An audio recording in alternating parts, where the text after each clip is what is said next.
Khangabop Development Society KDS na Ahanba Annual Conference ngasi ayok pung 10 kontra Taba Matamda Khangabop Khulakom Laikai da Laiba Laishram Milan-Gi Yumda Pangthokkhre Conference asige Ahanba section da Public Library and Information Center Khangabop ke President Saikhom Manglem Singhana Chief Guest amadi KDS ke Advisor Ningthodam Dizen na President Oike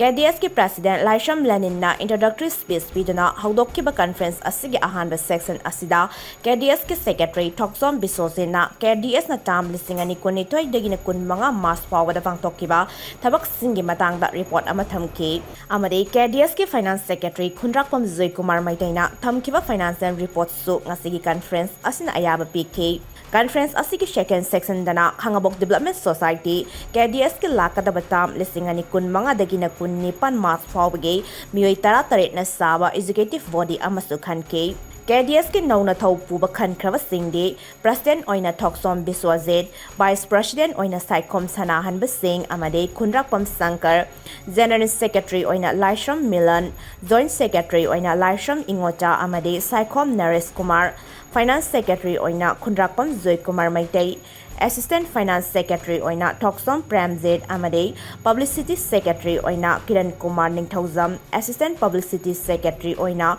Moirangthem Pravin Auditor oina Laishram Govini Conference asida KDS na lakadaba sahi asida pangthokkadaba tabak thoram singi matangda su khanaki